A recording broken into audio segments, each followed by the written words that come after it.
Di episode kali ini, saya akan membahas beberapa ide usaha sampingan untuk driver ojek online. Jadi, kalau lagi sepi orderan, teman-teman bisa tetap mendapatkan uang. Mau tahu gimana caranya? Sebelum kita bahas lebih lanjut detailnya, jangan lupa teman-teman untuk subscribe karena channel ini membahas banyak sekali cara untuk membantu kalian mendapatkan uang tambahan.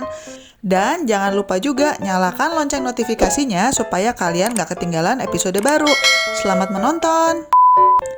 Yang pertama, dagang makanan atau minuman. Kerja sih apa aja asal halal, bener nggak? Nah, untuk teman-teman ojek online yang sedang mencari usaha sampingan, dagangan makanan atau minuman bisa menjadi pilihan. Sembari mencari orderan dan mengantar barang, ada loh sebagian rekan-rekan ojek online yang membawa dagangannya seperti foto-foto yang bisa kita lihat sebagai berikut. Ada yang jualan rempeyek, kue kering, telur, jajanan pasar, sampai sirup. Cara ini cocok untuk driver ojek online yang lebih berfokus untuk mengantar barang dan bukan menarik penumpang karena bagian belakang motor akan terpakai. Tapi kalau kalian tetap ingin menarik penumpang, berarti dagangannya harus lebih kecil dan bisa ditaruh di depan supaya penumpang bisa tetap duduk dengan nyaman dan aman. Dagangan bisa kalian tawarkan kepada rekan sesama driver ojek online atau kepada customer. Kalau kalian tidak punya modal untuk berdagang, teman-teman bisa coba deh ngobrol dengan beberapa penjual di pasar. Siapa tahu ada yang berkenan barangnya dibawa untuk dijual. Jadi pagi hari barangnya dijemput, lalu sorenya teman-teman datang lagi untuk berbagi hasil keuntungan dan mengembalikan sisa barang yang tidak laku. Atau bisa juga minta istri untuk menyiapkan jajanan yang bisa dijual hari itu. Selanjutnya adalah jasa titip. Di setiap daerah biasanya ada aja jajanan yang ngangenin atau barang yang khas di daerah tersebut. Nah, ini bisa menjadi peluang bisnis. Teman-teman bisa membuka jasa titip untuk pengiriman keluar kota. Caranya gampang, tinggal buka toko di Instagram atau juga buka toko online di marketplace seperti Shopee, Tokopedia, dan sebagainya. Kemudian teman-teman tinggal posting deh barang dagangannya. Sebelum berjualan, pastikan barang yang diiklankan itu adalah tipe barang yang tahan dikirim keluar kota ya. Dan harga jual juga harus dihitung dengan hati-hati, pastikan masih ada untungnya. Di toko online kalian, jangan lupa juga untuk menuliskan syarat dan ketentuan. Misalnya, teman-teman bisa mensyaratkan pembeli harus membayar 100% di muka sebelum dibelikan barangnya. Lalu harus jelas juga apa yang akan terjadi kalau barangnya rusak di jalan. Apakah teman-teman siap mengembalikan uang? Atau teman-teman ingin pembeli mengambil risikonya dan siap mental kalau barangnya agak berubah bentuk sedikit? Nah, kita juga harus tegas. Bagaimana kalau pembeli ingin cancel order dan aturannya bagaimana? Kalau barangnya sudah kadung dibelikan, masih bisa cancel nggak? Atau kalaupun barangnya belum dibelikan, ada nggak dendanya? Kalau mereka ingin cancel, aturan mainnya itu bisa diatur asal didefinisikan dari awal. Kalau ada yang order, teman-teman tinggal bantu membelikan, kemudian di-packing dengan rapi. Jadi bisa pakai bubble wrap dan dimasukkan ke kotak dan sebagainya.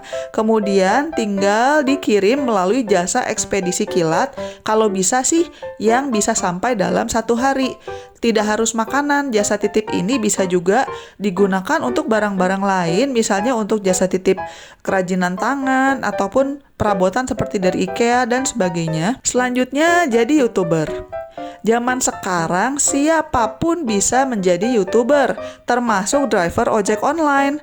Contohnya bisa kita lihat di sini. Ada channel namanya Mr. Debbie 007. Nah, ini dimiliki oleh sobat driver yang berasal dari Sulawesi. Di waktu luangnya, beliau mengupload konten-konten tentang informasi yang bisa membantu sesama ojek online atau tentang wisata kuliner. Biar banyak yang nonton, pastikan topik yang kalian pilih itu yang sekiranya bisa membantu orang lain dan juga gunakan tag dan deskripsi yang relevan biar muncul kalau di search. Bisa kita lihat di sini, salah satu konten beliau yang populer dan sudah ditonton lebih dari 26.000 kali adalah konten yang membahas tentang cara mudah menerima orderan Maxim. Sementara kalau konten-konten lain seperti kuliner, jalan-jalan di pantai, yang nonton ada tapi ya cuma ratusan. Menurut socialblade.com, per bulannya Bapak Debbie Pranajaya ini diperkirakan mendapat uang iklan sampai dengan $194, atau kalau kita rupiahkan itu lebih dari 2 juta. Lumayan kan sebagai uang tambahan? Nah, buat yang tertarik ingin mencoba, teman-teman bisa kok syuting dan edit pakai HP. Apalagi zaman sekarang kan HP kualitas gambarnya sudah bagus. Untuk membuat thumbnail secara gratis, teman-teman juga bisa menggunakan website yang namanya canva.com. Gampang sekali karena mereka sudah menyediakan banyak template. Silakan klik link di deskripsi kalau ingin mencoba. Hanya saja sebagai catatan, untuk mulai mendapatkan uang iklan dari YouTube ada syaratnya. Minimal harus punya 1.000 subscriber dan 4.000 jam tayang dalam 1 tahun terakhir. Jadi kalau kalian ingin mencoba cara ini harus sabar. Tapi asal konsisten dan kontennya bermanfaat, insya Allah bisa. Selanjutnya adalah antar jemput anak sekolah. Buka usaha antar jemput anak sekolah itu enak karena teman-teman bisa mendapatkan penghasilan yang rutin selama bukan lagi libur sekolah. Selain itu, anak-anak sebagai penumpang biasanya ringan dan tidak rewel. Jadinya bawa mereka juga tidak menyusahkan. Teman-teman bisa coba menawarkan jasa antar jemput kepada tetangga atau bisa juga pasang kertas iklan di daerah dekat sekolah atau bisa juga membagikan brosur kepada orang tua yang sedang menunggu anaknya pulang sekolah. Siapa tahu ada rezeki dari sana. Brosurnya cukup di kertas simpel aja lah, yang penting jasanya jelas apa dan nomor telepon yang bisa dihubungi untuk daftar. Kalau mau terlihat lebih keren, bisa pakai website Canva juga karena di sana banyak template-nya dan gratis. Selanjutnya adalah jual pulsa. Semua orang butuh pulsa, termasuk juga rekan-rekan driver, customer, tangga, dan penjual-penjual di dekat tempat mangkal kalian. Enaknya dagang pulsa, walaupun gak laku, bisa dipakai sendiri juga nantinya. Bagaimana caranya? Pertama-tama, teman-teman harus mencari dulu server lokal yang bisa diajak bermitra. Server itu adalah penyedia deposit saldo dan yang melakukan proses pengisian pulsa ke nomor pelanggan Anda. Saldo pulsa sendiri sebenarnya bisa didapat langsung dari operator dengan menghubungi kantor distributor resminya. Sehabis gitu, kalian tinggal daftar deh dan menaruh deposito saldo, misalnya 500.000. Jadi kalau ada yang beli pulsa 50.000, maka saldo di server akan berkurang menjadi 450.000 dan seterusnya. Supaya usaha pulsanya lancar, saran saya ambil keuntungannya nggak perlu terlalu banyak. Kenapa? Karena bisnis pulsa itu unik. Kita tidak bisa menutupi modalnya berapa ke pembeli. Beda sama jualan barang-barang yang lain. Tapi untung sedikit juga nggak apa-apa deh asal pembelinya banyak. Kalau teman-teman malu untuk menawarkan secara verbal, kalian bisa pasang karton di motor yang menandakan bahwa kalian juga berdagang pulsa. Kalau sudah lebih pede sih, bisa ditawarkan ke rekan sesama driver atau ke customer atau kepada siapapun yang teman-teman temui. Hanya saja biasanya kalau dagang pulsa akan ada banyak rekan driver yang ingin ngutang. Nah, ini harus hati-hati teman-teman, sebab ada resiko uangnya tidak kembali dengan cepat atau bahkan uangnya tidak kembali sama sekali.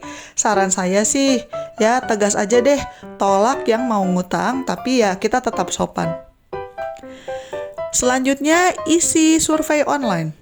Sambil nunggu orderan, mengisi survei online bisa menjadi salah satu pilihan Anda untuk mendapatkan uang tambahan.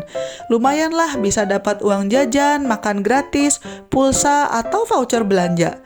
Berikut saya berikan contoh beberapa website yang bisa Anda gunakan untuk menjawab survei. Linknya ada di deskripsi ya teman-teman kalau kalian ingin mencoba. Ada Munio, Miliu, dan juga YouGov. Kalau yang 3 ini sudah ada beberapa yang mencoba dan terbukti membayar. Metodenya semua kurang lebih sama, jadi tiap kali Anda mengisi survei, Anda akan mendapatkan poin. Setelah poinnya terakumulasi, maka bisa ditukarkan dengan voucher belanja, pulsa, atau ditransfer cash, tergantung website yang Anda gunakan. Biar makin banyak dapat hadiah surveinya, ajak juga keluarga kalian untuk sama-sama mengisi survei. Selain itu, Kalian boleh juga loh daftar di beberapa website survei online sekaligus. Tidak ada ketentuan cuma boleh satu. Jadi misalnya nih, kalau dari satu survei website kalian bisa dapat 100.000 sebulan. Nah, kalau kalian mengajak istri juga untuk isi survei dan daftar di 3 website, berarti sekeluarga kalian bisa dapat 100.000 dikali 2 orang dikali 3 website, yaitu 600.000 sebulan. Nah, lumayan kan untuk nambah-nambah penghasilan? Untuk teman-teman yang ingin tahu lebih lanjut, saya ada video yang lebih detail membahas tentang isi survei online. Silakan klik link di atas atau di deskripsi. Nah, kalau teman-teman ingin mendapatkan lebih banyak lagi cara-cara untuk mendapatkan uang, silakan mampir ke channel saya karena di sana ada banyak sekali video yang membahas bagaimana caranya untuk mendapatkan penghasilan ekstra. Jangan lupa juga untuk subscribe dan nyalakan lonceng notifikasinya karena biasanya saya upload sekitar 3 atau 4 kali deh dalam seminggu. Sekian dulu episode kali ini, selamat mencari uang tambahan. Bye-bye!